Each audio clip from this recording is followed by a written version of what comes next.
Il est 15 heures. Merci de nous rejoindre pour suivre avec nous ce journal, les titres de l'actualité de ce 19 juillet. Le chef de l'État Ismaël Omar Guelleh s'est entretenu en téléphone avec le secrétaire d'État américain Marco Rubio dans le cadre de renforcement des relations avec Washington. Aggravation de la famine et avancée des négociations à Doha en passant par les sanctions inédites de 12 pays, c'est ce que nous verrons en fin de journal. C'était les titres et nous entamons ce journal par ce communiqué émanant de la présidence dans lequel le chef de l'État Ismaël Omar Guelleh s'est entretenu par téléphone vendredi soir avec le secrétaire d'État américain Marco Rubio. Au menu de cette discussion, les relations bilatérales entre Djibouti et les États-Unis inscrites dans le cadre d'un partenariat stratégique que les deux pays souhaitent renforcer davantage. Les deux responsables ont salué la solidité des liens entre les deux pays et évoqué de nouvelles pistes de coopération. La situation sécuritaire en mer Rouge et dans la Corne de l'Afrique a également occupé une place importante dans les échanges entre les deux dirigeants. Ont insisté également sur la nécessité de maintenir la paix et la stabilité dans la région, dans cette région sensible. Le président Guelleh a réaffirmé l'engagement de Djibouti à poursuivre son rôle dans les efforts de médiation, de stabilisation diplomatique à l'échelle régionale. De son côté, Marco Rubio a salué le leadership de Djibouti et son implication constante en faveur de la paix sur le continent africain. Dans le reste de l'actualité, nous allons dans la région de l'Bok avec les célébrations de la remise du baccalauréat. En effet, une cérémonie organisée par le ministère de l'Éducation nationale et de la formation professionnelle, ce moment solennel s'est tenu au complexe Ar-Rahma, rassemblant des personnalités de haut rang, des membres de la communauté locale.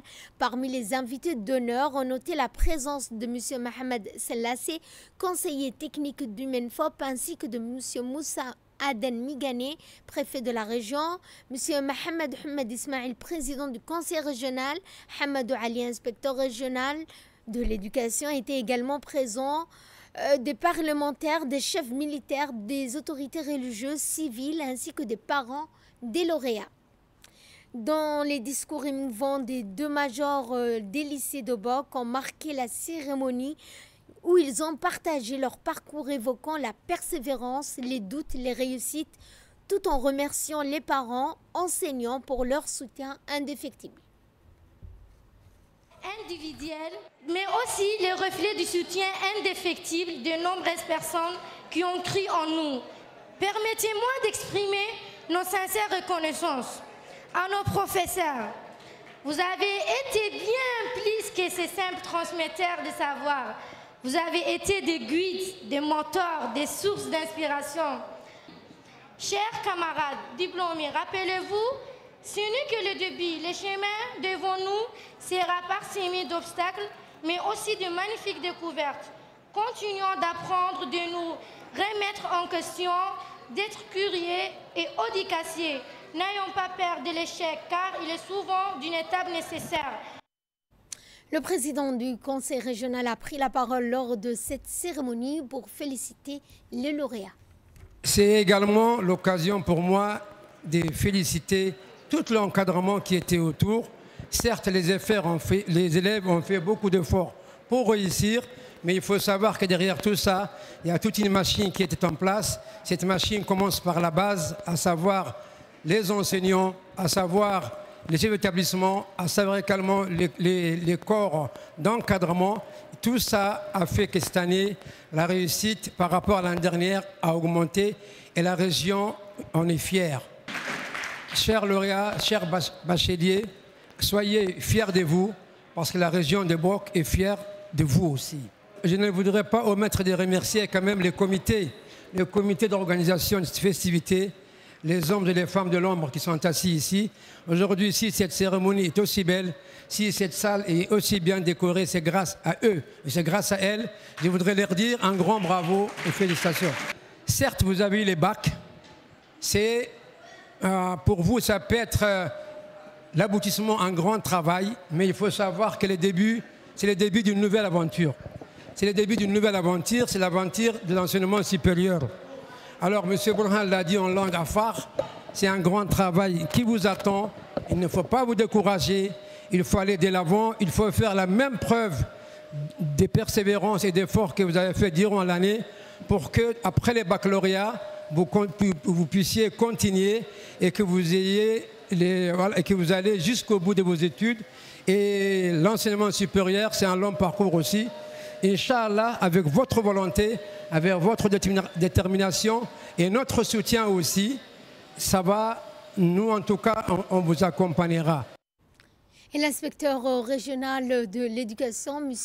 Ahmed Ouali, a également pris la parole lors de cette cérémonie de remise des diplômes du baccalauréat.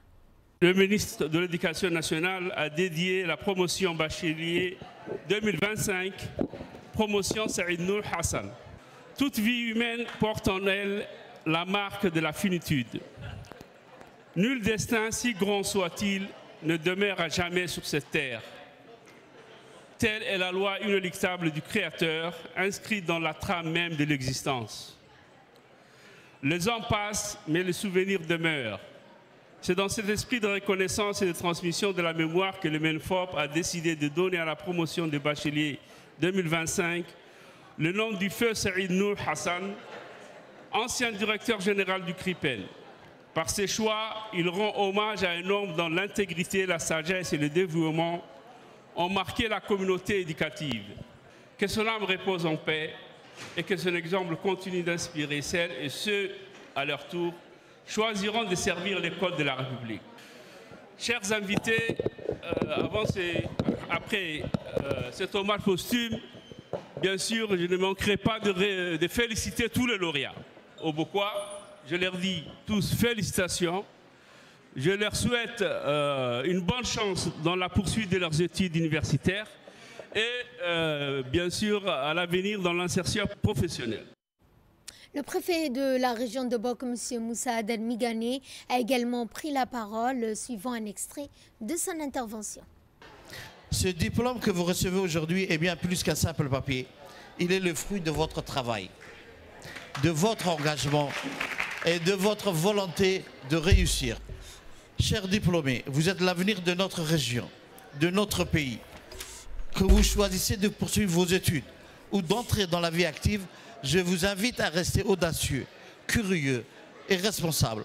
Continuez à apprendre, à vous former et surtout à rêver grand, parce que vous en êtes capable. En tant que représentant de l'État dans la région, je vous assure de mon engagement à continuer à œuvrer pour une jeunesse éduquée, soutenue et valorisée. Encore une fois, toutes mes félicitations à vous toutes et tous. Merci. Autre intervention, c'est celle du conseiller technique du MENFOP, M. Mohamed Sellassé, que nous vous proposons de suivre.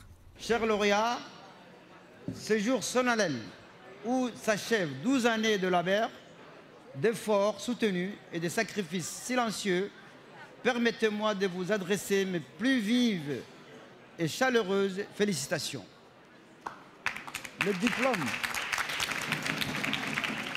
Le diplôme que vous recevrez est la consécration de votre persévérance, le fruit de votre ténacité, mais aussi la clé d'une persévérance, des fruits de votre avenir prometteur, le passeport vers de nouveaux horizons.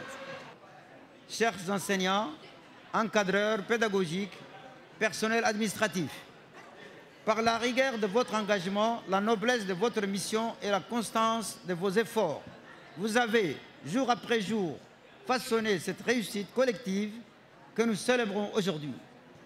Votre sens élevé de devoir force l'admiration et mérite l'expression de ma plus profonde reconnaissance.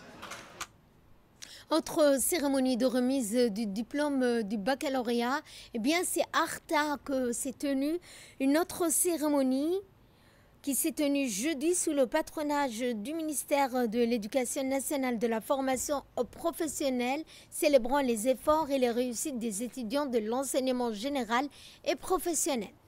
Les résultats de l'enseignement général, les résultats ont été particulièrement encourageants. Lycée d'Arta à 56 admis sur 87 candidats. Lycée d'Emerjok 39 admis sur 55 candidats. Lycée bilingue 14 admis sur 21 candidats. Et au lycée Ouéa 16 admis sur 19, ce qui fait un total de 125 admis sur les 182.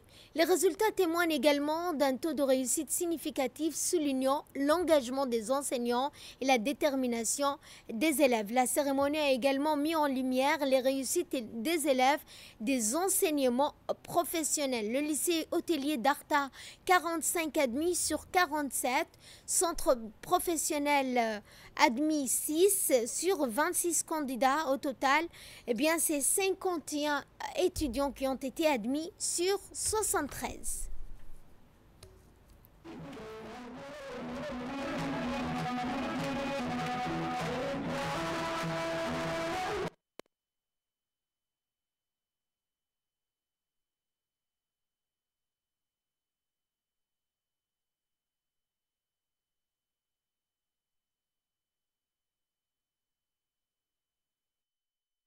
Et nous vous proposons cette fois de suivre cette intervention des responsables locaux qui n'ont pas manqué donc exprimer leur joie, mais aussi féliciter les lauréats.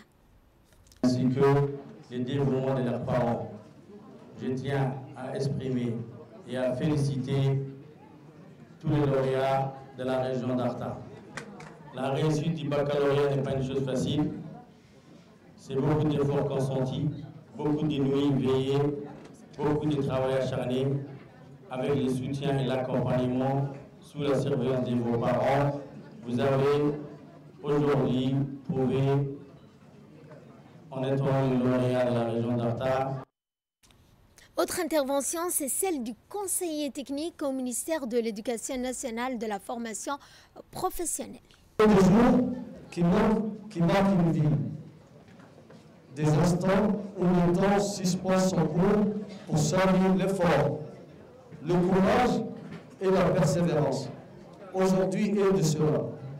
C'est pourquoi je prends la parole en ces jours d'exception, placés sous le signe de l'excellence, du mérite, de l'espérance, avec un profond sentiment de fierté et d'accomplissement.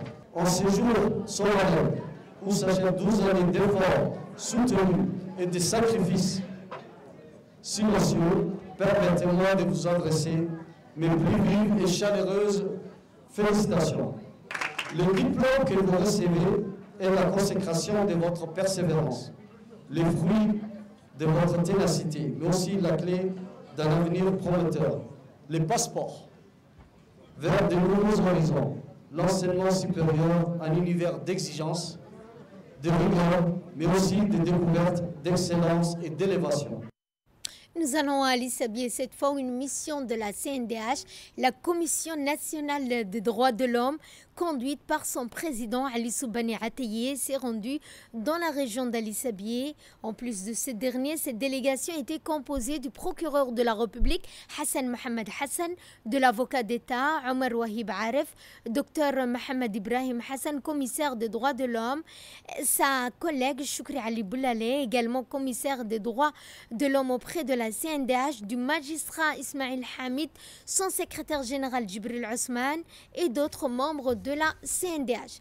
Alors arrivés à Escaville, les membres de la CNDH, les membres du bureau national ont été accueillis chaleureusement par le préfet de la région, M. Abdelmalik Mohamed Balita, le président du conseil régional, Charmaki Hassan, les chefs de corps sécuritaires en uniforme basés dans la région, dans les locaux de la préfecture.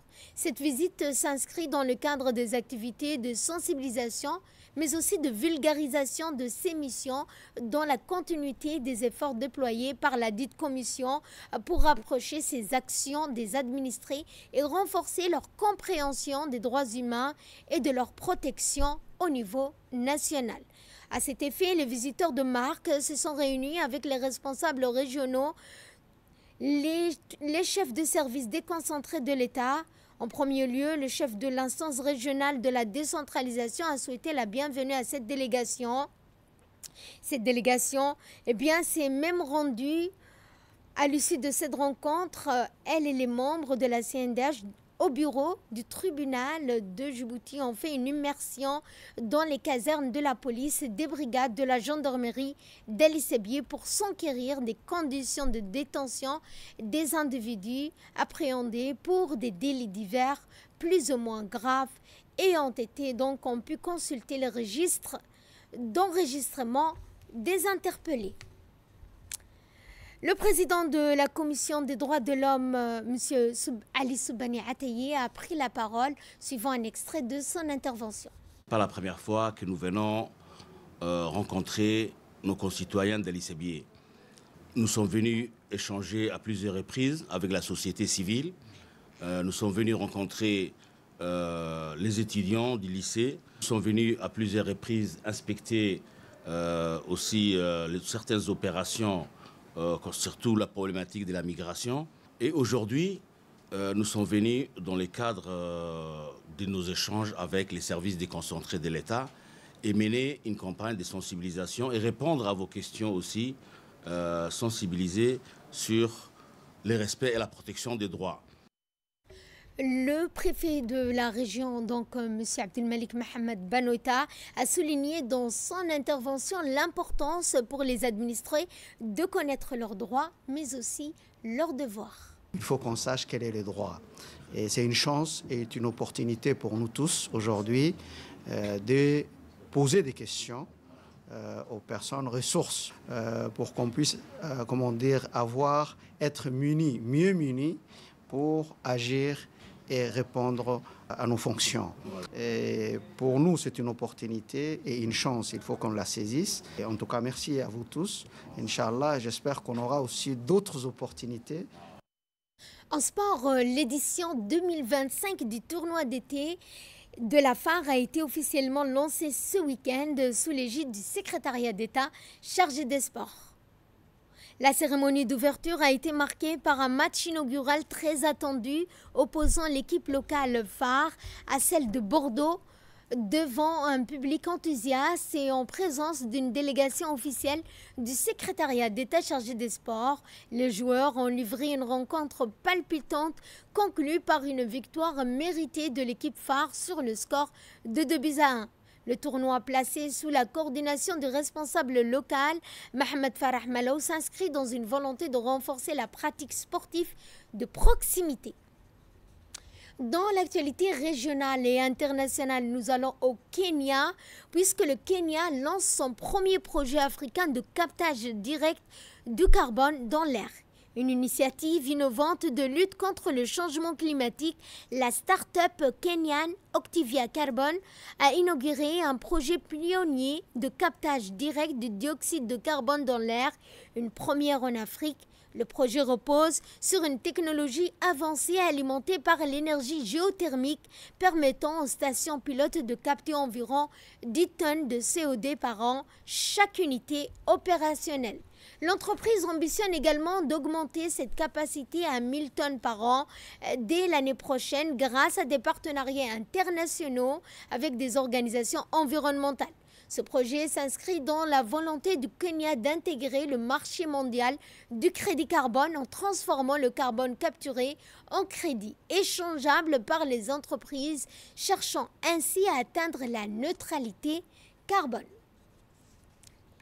Je vous le disais dans les titres, à Gaza, au 652e jour de la guerre d'extermination, la crise de la famine s'est aggravée tandis que l'armée d'occupation poursuit ses massacres contre les affamés et les déplacés. Des sources médicales ont confirmé la mort de 32 martyrs palestiniens demandeurs d'aide lors d'un massacre ciblant les affamés près d'un centre de distribution d'aide à Rafah Sud. Dans une démarche qualifiée d'inédite, 12 pays du Sud global ont annoncé l'imposition de sanctions contre Israël dans une tentative de mettre fin à son impunité face à la campagne de tuerie et de destruction systématique dans les territoires palestiniens, principalement dans la bande de Gaza. Selon le participant et selon le journal français Le Monde, 12 pays signataires du communiqué final de la conférence du groupe de La Haye pour soutenir la Palestine, tenue pendant 2 jours dans la capitale colombienne Bogota, sont la Bolivie, la Colombie, Cuba, l'Indonésie, l'Irak, la Libye, la Malaisie, ainsi que la Namibie, le Nicaragua, Oman, Saint-Vincent et les Grenadines et l'Afrique du Sud. Une conférence convoquée par la Colombie et l'Afrique du Sud a réuni 30 pays d'Asie, d'Amérique latine et d'Afrique, ainsi que 5 pays européens dont l'Irlande, l'Espagne, la Norvège, la Slovénie et le Portugal. Eh bien, donc à cela s'ajoute une révision complète des contrats gouvernementaux pour empêcher tout soutien financier institutionnel à l'occupation israélienne. Et c'est ainsi que se referme ce journal. Merci à vous de nous avoir suivis.